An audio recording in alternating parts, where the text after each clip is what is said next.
I never used to look at her phone. This was not my thing. I always figured if you needed to spy on your partner, you were already in trouble.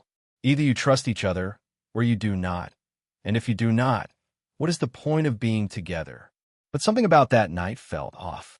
Nothing big, just a little itch in the back of my brain that would not go away. Lately, she had been coming home after the gym with this glow that did not match the story. Not a post-workout kind of glow. It was something else entirely. The kind that made my gut twist. Her phone was right next to me on the nightstand, lighting up in the darkroom. I was not even trying to snoop. Just happened to glance over. But one line lit up the screen, and once I saw it, I could not unsee it.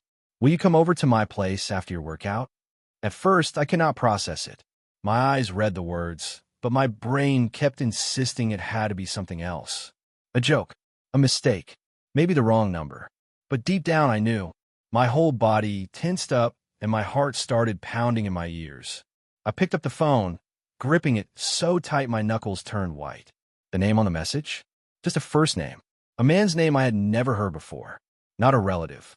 Not a friend. Not a coworker she ever mentioned. Whoever he was, he had no business inviting my wife over after a workout. I unlocked her phone. The screen opened like it always had, like nothing was wrong, like it was just another night. But the message thread? Empty. Except for that one message. Everything else had been erased. That was the moment it hit me hard. This was not some random guy sending a flirty text. No, if it had been innocent, there would not be anything to hide. She had scrubbed the history.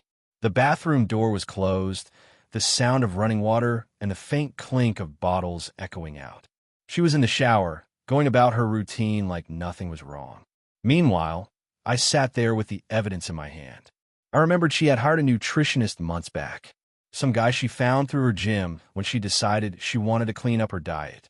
She had been all fired up about it, talked about accountability, meal plans, staying motivated. Seemed harmless at the time. Now it all started adding up. All the extra check-ins. All the sudden gym sessions that ran long. Coming home later, always with that glow and a weird kind of energy. I had chalked it up to endorphins. Figured maybe she was just proud of herself. But I had been blind. She had been cheating, plain and simple. And she had gotten real good at hiding it. But now I knew. And I was sitting there, gripping her phone like a loaded gun, feeling my entire world shift beneath me. I heard the shower turn off. Heard her humming to herself, casual as anything, moving around like nothing had happened. She had no idea I knew. Not yet. I placed her phone back exactly where it had been, face down on the nightstand, like I had never touched it. I was going to wait. I was going to let her walk right into it. A few moments later, she stepped out of the bathroom. Steam curled around her as she walked into the bedroom, wrapped in a towel, her skin damp, her hair piled up on top of her head. She looked peaceful, comfortable. It made my skin crawl. She smiled when she saw me sitting there. "Hey," she said, her voice soft. "You're still up?" I watched her carefully, took in every detail. The flush in her face, the way her lips looked a little fuller than usual, the way she moved loose, easy, like she had been satisfied. My stomach turned. "I was waiting on you," I said, my tone flat. She smiled again and walked over to the dresser, pulling it open to grab some clothes. "You didn't have to wait," she said. I lost track of time at the gym. She glanced back at me quickly, too quickly, before turning away again.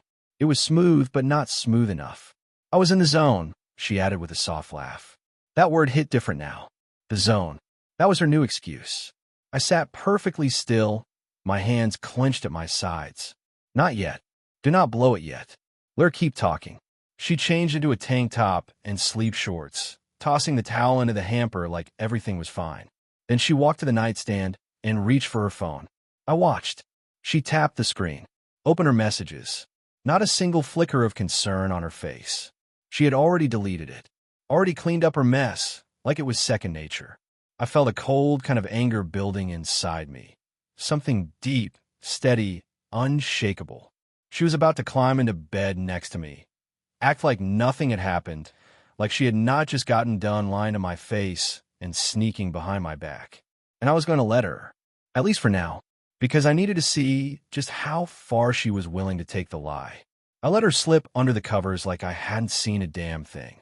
She pressed a soft kiss to my temple, empty, mechanical, then turn on her side with a content little sigh, curling into the blankets like everything was fine. "Good night," she whispered, like that word still meant something. I lay there staring at the ceiling, my jaw clenched so tight I could feel it in my teeth. She was lying next to me, pretending to be my wife, pretending everything was normal. And I was pretending right back. She had no clue what was coming. I didn't sleep. Not a minute.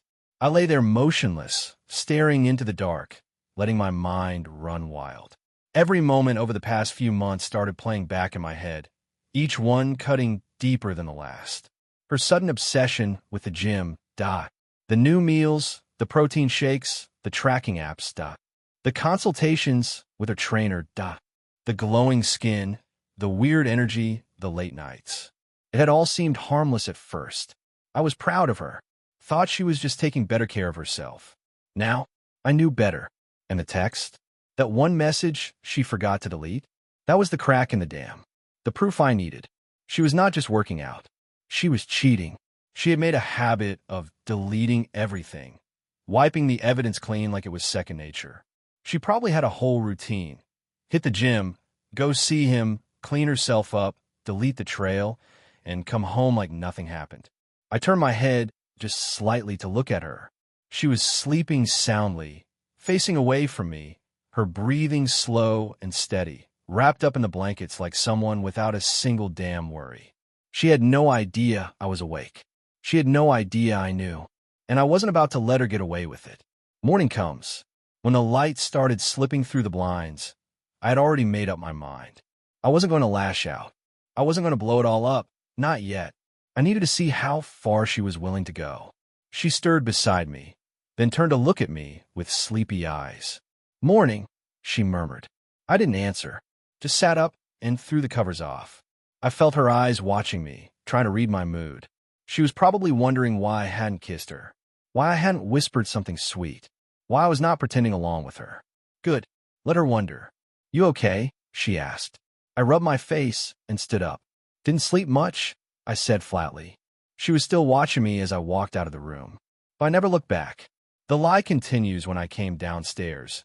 She was already in the kitchen, dressed for the gym in her skin-tight leggings and sports bra, scrolling through her phone like she didn't have a thing in the world to hide.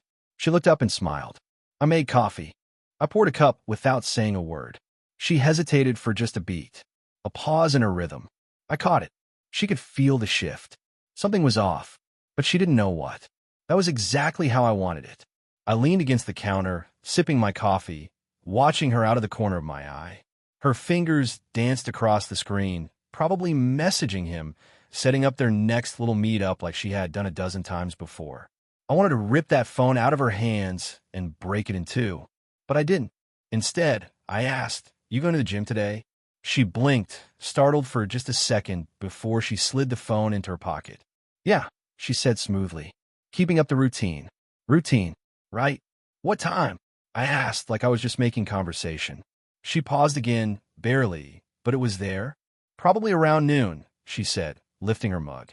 "Why?" "Just asking." She gave me another smile, that practice smile, and I saw it. The little flicker of relief in her eyes. She thought she had convinced me. Thought she was in the clear. She had no idea. I watched her rinse her cup and set it in the sink, calm and casual, like she wasn't living a lie. Like she hadn't already made plans to crawl into another man's bed today. And that's when I knew I wasn't going to let this slide. I wasn't going to let her cheat and lie and walk away clean. She was going to feel it, following her. As soon as she walked out the door, I was right behind her. I gave her a head start, then grabbed my keys and followed. Not close enough for her to notice, just close enough to see where she went. She drove to the gym, and for a second, I almost doubted myself. Maybe I was wrong. Maybe I was reading too much into it. But then she parked and stayed in the car. She sat there, waiting, and not 2 minutes later, another car pulled up. His. I recognized him from the gym. Tall, fit, smug, the kind of guy who probably thought he was doing me a favor. She got out and leaned against her car, smiling like a damn schoolgirl. He walked over and put his hand on her back like she belonged to him. And then, instead of heading inside, they walked toward his car. Together. That was all I needed to see. I gripped the wheel until my hands hurt every muscle in my body burning with anger. She had looked me in the eye this morning, kissed me, lied straight to my face. And now, here she was, slipping into his car without a second thought. There was no going back from this. She made her choice. And now it was my turn. This was not just two people catching up, This was not small talk between a client and a trainer. No, she met in the way a woman meets a man she's sleeping with. My hands were balled into fists before I realized it. I could feel my nails pressing into my skin, my heart pounding in my ears, my chest tight like I had been holding my breath for hours. I had never in my life wanted to hit something so badly. But this wasn't just anger. This was betrayal. Cold, deep, final. I had never been the jealous husband, never the guy who demanded passwords or tracked locations. That kind of behavior always seemed weak to me. I had trusted her, and she had turned around and pissed on that trust like it meant nothing. She probably thought she had this under control, that I would never catch on, that she could keep slipping away, deleting messages, and smiling through dinner like the perfect wife. She had no idea her time was up, waiting for the kill shot. I did not jump out of the car. I didn't charge across the parking lot or pound on his window. That would have been too easy, too quick. I needed more. I wanted undeniable proof. I wanted details. I wanted her lies to fold in on themselves with no way out. So I stayed put, sat there in my car, heart thudding in my chest, eyes locked on her as she climbed into his passenger seat like it was the most natural thing in the world. She laughed at something he said, and then they pulled out of the parking lot, smooth, relaxed like they had done this before. I followed, not too close, just enough to keep them in view, just enough to see how far she would take this lie. Where they ended up, they drove for about 15 minutes, ended up in a quiet neighborhood, the kind of place where people cut their grass on Saturdays and neighbors wave to each other from across the driveway. He pulled into a driveway. I parked a few houses down, out of sight but still within range. I saw him step out first, walking around to open her door like some kind of gentleman. Real sweet. I watched her smile up at him, bright, easy, like she had never smiled at me once in our entire marriage. He put his hand on her back. She leaned into it. They walked up to his door like they had all the time in the world. No shame, no hesitation. And then, the door closed behind them. Just like that, they were gone. That was it. That was the moment something inside me broke. I could have driven home right then. I could have packed her bags, left them on the porch, and changed the locks before she even had time to put her shoes back on. But that felt too soft. She had torn her life apart, bit by bit, lie by lie. She did not deserve a quiet exit. She deserved to feel this, to sit in it, to realize exactly how far she had pushed me. I set the trap. I reached for my phone, opened up her contact. My thumb hovered over her name. Then I typed, "Just remembered, your folks invited us to dinner tonight. Be there by 6. Sent. She wouldn't see it right away. She was too busy. But when she finally checked her phone, when she saw that message and realized she had to clean up and race home, fix her face, put on her little wife, act in front of her family, that's when I would be ready. That's when the real game would begin. She had spent weeks planning this little affair like she was pulling off a heist. Now was my turn. Not done yet. I did not go home. I stayed parked on that quiet street, hands resting on the steering wheel, watching the front of his house, thinking, planning. There was no rage left to explode. That was gone. What was left now was something colder. Focused. She had chosen this. She had made her move. Now it was my turn to make mine. There was a part of me, the part that had spent years being the patient one, the steady one, the husband who gave the benefit of the doubt, that told me to just walk away, to keep my mouth shut, let her walk through that door later like nothing happened, and then hit her with the truth when she least expected it. But that other side of me, the part that had been gutted by what she did, wanted more than that.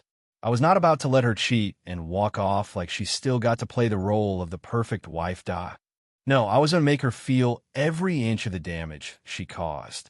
Tracking the truth. I pulled up the location-sharing app on my phone. She had given me access months back, said it was to ease my mind since she was spending longer nights at the gym. Back then, I thought it was sweet. Now, it made me sick. Her little that hadn't moved. Still at his house. She was still there, still with him. I sat in silence, jaw clenched tight enough to make my teeth ache.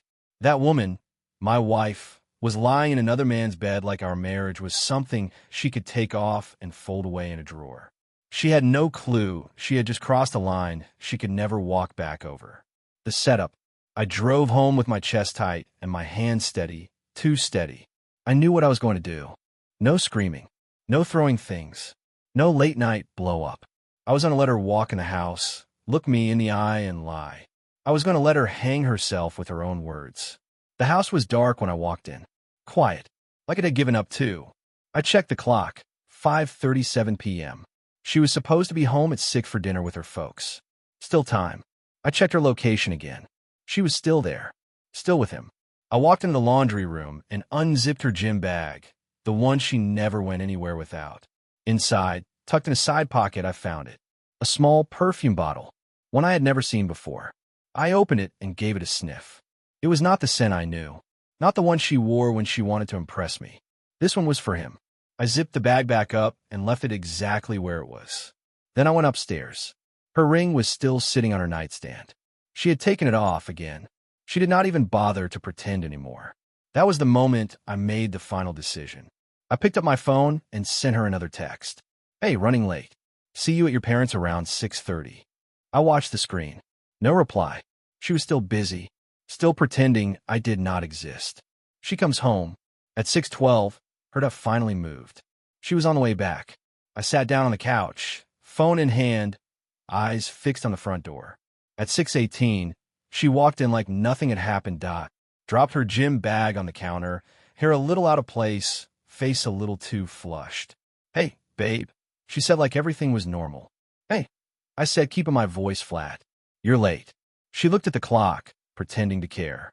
Oh yeah, lost track of time at the gym. Sure you did. She started heading for the stairs, phone in hand, probably planning to delete every trace of him. You ready to head out? I asked, stopping her in her tracks. She turned back, confused. Head out. I tilted my head. Dinner. At your parents'. That flicker in her eyes, that half-second of panic, she cannot hide it. But she covered it quickly with a fake smile. Oh, right. I forgot. Let me jump in the shower real quick. She wanted to rinse the smell of him off her skin. I gave her a nod. Take your time. She kissed my cheek, and I barely stopped myself from flinching. The woman I loved was long gone. The final straw. As soon as I heard the water running, I grabbed her phone from the counter. Still unlocked. She had gotten too comfortable. I opened her messages. And there it was. Just got home. I'll text you later.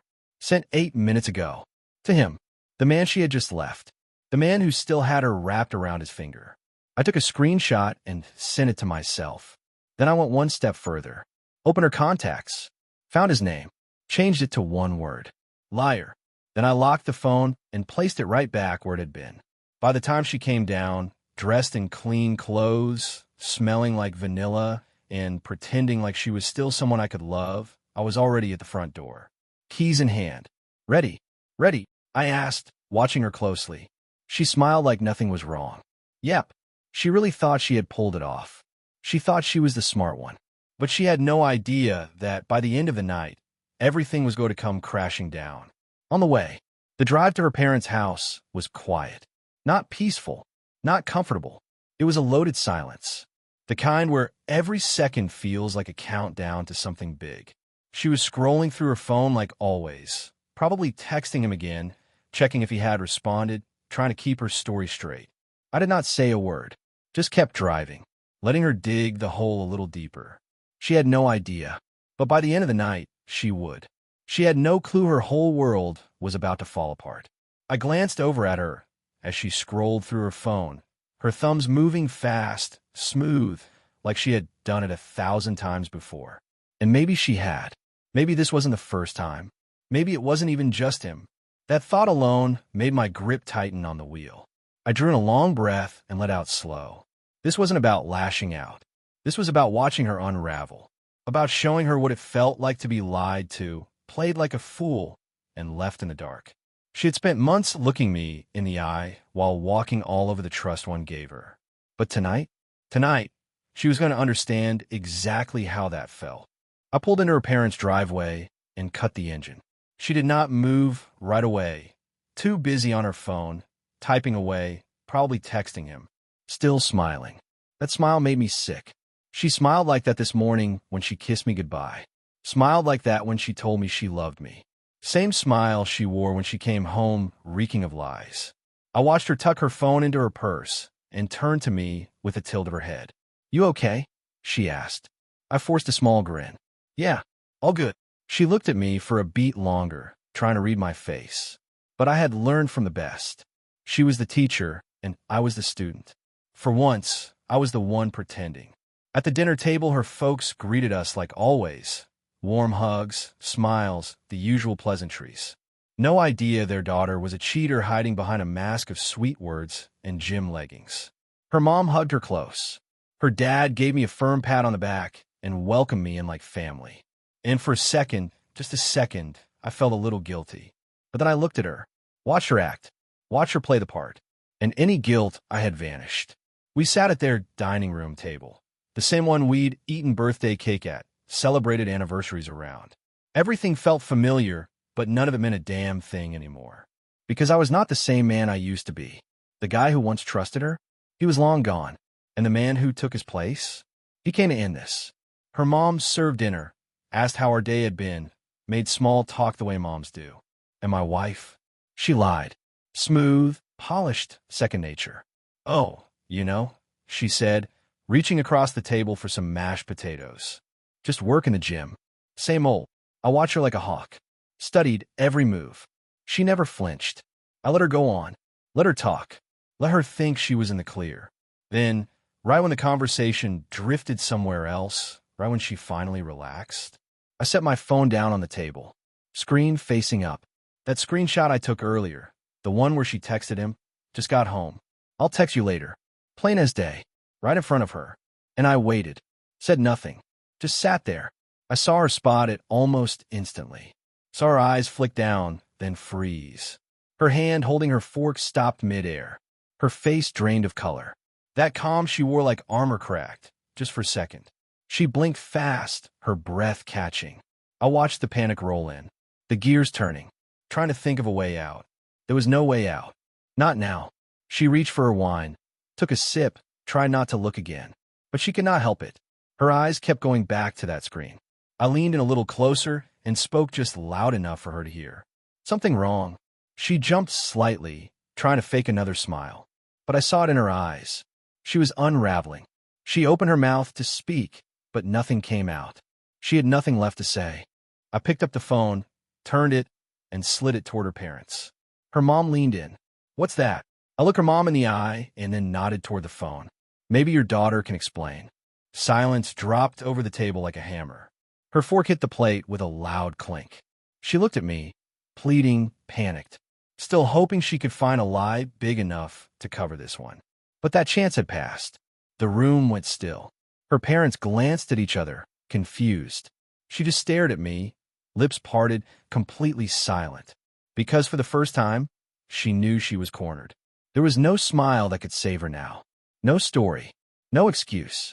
She was caught, letting her burn. Her mother was the first to speak again, her voice uncertain.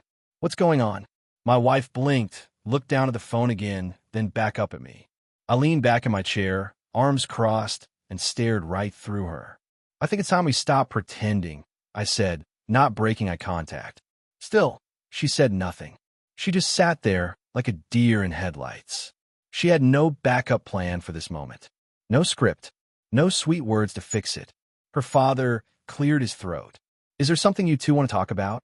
I turned toward him, calm and steady. "I would love to, sir, but I think your daughter should start." The silence stretched even longer. I could feel the pressure crushing her from all sides. She was cracking, right there in front of everyone. And I let her, because this wasn't about payback anymore. This was about truth. She thought she could keep hiding. She thought I would never find out. But the mask was off now, and all that was left was the truth laid bare on the table. Her hands clutched the edge of the table like it was the only thing holding her together. Her knuckles were pale, her chest rising and falling too fast for someone who claimed she had nothing to hide. I could see her mind spinning, searching every corner, digging through excuses, grasping for anything she could use to crawl out of the hole she had dug. But there was nothing left to grab onto. She swallowed, lips twitching into what she probably meant as a soft, soothing smile. But it looked forced, like someone trying to smile through a mouth full of broken glass. "Babe," she said gently, like she was trying to calm a wild animal. "Can we maybe not do this right now?" Her voice cracked at the end. Not much, just enough to show the panic behind her eyes. I leaned in across the table, elbows planted, head tilted like I was thinking it over. "Not do what?" I asked. She winced. She actually flinched. Her mom looked over, confused. "Honey, is something going on?" Her mouth opened, but nothing came out. Her dad set his fork down with a quiet clink, folding his hands in front of him. "Is there something we need to hear?" She shook her head too quickly, letting out a nervous laugh. "No, it's nothing. Just a big misunderstanding." That word, misunderstanding. I let it sit there like the rotting thing it was. I didn't answer right away. I didn't need to. Instead, I picked up my phone again, swiped through, found the log I had saved earlier. Her location history. All the time she said she was at the gym and wasn't. I flipped the screen and set it down where her parents could see. Her mom leaned in to read. Her eyes squinted as she tried to understand what she was looking at. And then I watched her face fall. "What is this?" she asked quietly, barely above a whisper. I did not say a word, because I did not have to. The silence that followed said more than anything I ever could. My wife went stiff. Her fingers started to tremble. She opened her mouth, closed it, then tried again. It's not what it looks like." Her dad let out a hard breath through his nose. "Jesus." Her mom lifted a hand to her mouth, eyes wide, as pale as I had ever seen her. And then it happened. For the first time, I saw it in her parents' faces. Not just sadness, not just confusion, but disgust. They were looking at their daughter like they did not recognize her anymore. And that broke her. She turned to me, eyes begging, like I was still the man she could lean on, the one who'd sweep in and fix things. But that man? He was gone. Long gone. I sat back in my chair, calm, collected, waiting. I wanted to hear what she had left. What pitiful defense she would try now. And, right on cue, she pulled the oldest move in the book. She turned it on me. "You went through my phone?" she said, louder this time, trying to sound hurt. Outraged. As if that was the crime here. There it was. Desperation. A weak, last-ditch swing from someone who knew the fight was over. I chuckled. Could not help it. "You're seriously going there?" I said. She tried again. "I can't believe you'd do that." I leaned forward. Cut her off. "No, go on. Say it. Say I'm a bad guy. Say I crossed the line. Say I should have trusted you while you were sneaking around behind my back." Her jaw tightened, but she did not speak, because there was nothing left to say. Not to me. Not to her parents, who now sat in stunned silence. Her mother looked like she might cry. Her father, he just shook his head. And I just watched. Because this right here, this silence, this shame, this collapse, that was her punishment. No yelling slamming doors. No dramatic show. Just truth. Pure, unfiltered truth poured out right in front of the people who mattered most to her.